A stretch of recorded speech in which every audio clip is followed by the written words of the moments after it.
ನನ್ನ ಹೆಸರು Shrimati Parvati B A. ನಾನು ಈಗ ಆರಿಸಿಕೊಂಡಿರ್ತಕ್ಕಂತಹ ವಿಷಯ ಧನಾತ್ಮಕ ಚಿಂತನೆ. ನೆನೆದು ಕೂಡದಿರಲಿ ಕಳೆದು ಹೋದ ಜೀವನವ, ಸದಾ ಚಿಗುರೊಡೆಯುತ್ತಿರಲಿ ನವಜೀವನ, ಬದಲಾವಣೆ ಜಗದ ನಿಯಮ ತಿಳಿಮನ, ಅರಿತು ಬೆರೆತು ಸಾಗುವ ಅದುವೇ ಜೀವನ. ನಾವು ಬೆಳಗ್ಗೆಯಿಂದ ತರಬೇತಿಗಳಲ್ಲಿ ಮಾತಾಡ್ತಾ ಕೆಲವರು ಅಭಿಪ್ರಾಯಗಳನ್ನ ಕೇಳುವಾಗ ಹೇಳ್ತಾ ಇದ್ವಿ, ನೋಡಿ ನಮ್ಗೆ ಈ ತರಬೇತಿ ಯಾವಾಗಲೂ ಸಿಗಬೇಕಿತ್ತು, 10 ವರ್ಷಗಳ ಹಿಂದೆ ಸಿಗಬೇಕಿತ್ತು, ಆಗ ಇನ್ನೂ ನಾವು ನಮ್ಮ ಕೌಶಲ್ಯವನ್ನು ವೃದ್ಧಿ ಮಾಡ್ಕೊಳ್ತಿದ್ವಿ, ನಮ್ಮ ಜೀವನದಲ್ಲಿ ಇನ್ನೂ ಏನಾದರೂ ಸಾಧನೆ ಮಾಡಲಿಕ್ಕೆ ಸಾಧ್ಯ ಅಂತ ಹೇಳ್ತಿದ್ವಿ. ಅದನ್ನು ನಾನು ಹೇಳ್ತಾ ಇದ್ದೀನಿ. ಒಂದು ಸಣ್ಣ ಕಥೆಯನ್ನು ನಿಮ್ಗೆ ಹೇಳ್ತೇನೆ.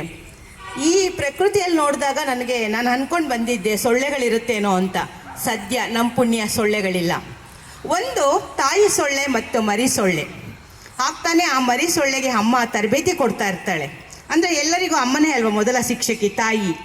ಅದು ತಾಯಿ ಸೊಳ್ಳೆಗೆ ತರಬೇತಿಯನ್ನು ಕೊಡ್ತಿರತ್ತೆ, ಹೇಗೆ ಹಾರಬೇಕು, ಯಾವ ರೀತಿ ಆಹಾರವನ್ನು ಸಂಪಾದನೆ ಮಾಡಬೇಕು ಅಂತೇಳಿ. ಆ ಸಮಯದಲ್ಲಿ ಆ ಮಗು ಹೇಳುತ್ತೆ, ಆ ಮರಿ ಸೊಳ್ಳೆ, ಅಮ್ಮ ನಾನು ಹೊರಗೆ ಹೋಗಿ ಬರ್ತೀನಿ. ಅಮ್ಮನಿಗೆ ಭಯ, ಈಗ ಇನ್ನೂ ಸಣ್ಣದು ಮರಿ ಸೊಳ್ಳೆ ಇದು, ಹೋದರೆ ಏನು ಅಪಾಯ ಆಗುತ್ತೋ ಅಂತೇಳಿ. ಆದರೂ ಕೂಡ ಧೈರ್ಯ ಮಾಡಿ ಆ ಮರಿ ಸೊಳ್ಳೆಯನ್ನು ಕಳಿಸುತ್ತೆ, ಹೋಗಿ ಬಾ ಅಂತೇಳಿ. ಆ ಮರಿ ಸೊಳ್ಳೆ ಹೋಗುತ್ತೆ. ಹಾರ್ತಾ ಹೋಗ್ಬೇಕಾದ್ರೆ ಎಲ್ಲರೂ ಅದನ್ನು ಓಡಿಸ್ಲಿಕ್ಕೆ ಚಪ್ಪಾಳೆ ತಟ್ತಾ ಇರ್ತಾರೆ, ಆ ಸಂಗೀತವನ್ನು ಆಲಿಸ್ಕೊಂಡು. ಆ ಸಮಯದಲ್ಲಿ ಅದು ಹೇಗೋ ಮನೆಗೆ ವಾಪಸ್ ಬರುತ್ತೆ. ಅಮ್ಮ ಕೇಳ್ತಾಳೆ, ಹೇಗಿತ್ತು ಮಗು ನಿನ್ನ ಸಂಚಾರ? ಅಮ್ಮ, ನಾನು ಎಲ್ಲಿ ಹೋದರೂ ನನಗೆ ಜನ ಚಪ್ಪಾಳೆ ತಟ್ತಾ ಇದ್ರು, ಎಲ್ಲರೂ ನನ್ನ ಸಂಗೀತಕ್ಕೆ ಬೇಷ್ ಬೇಷ್ ಅಂತೇಳಿ ಕೈ ತಟ್ಟಿ ಚಪ್ಪಾಳೆ ತಟ್ತಿದ್ರು ಅಂತೇಳಿ.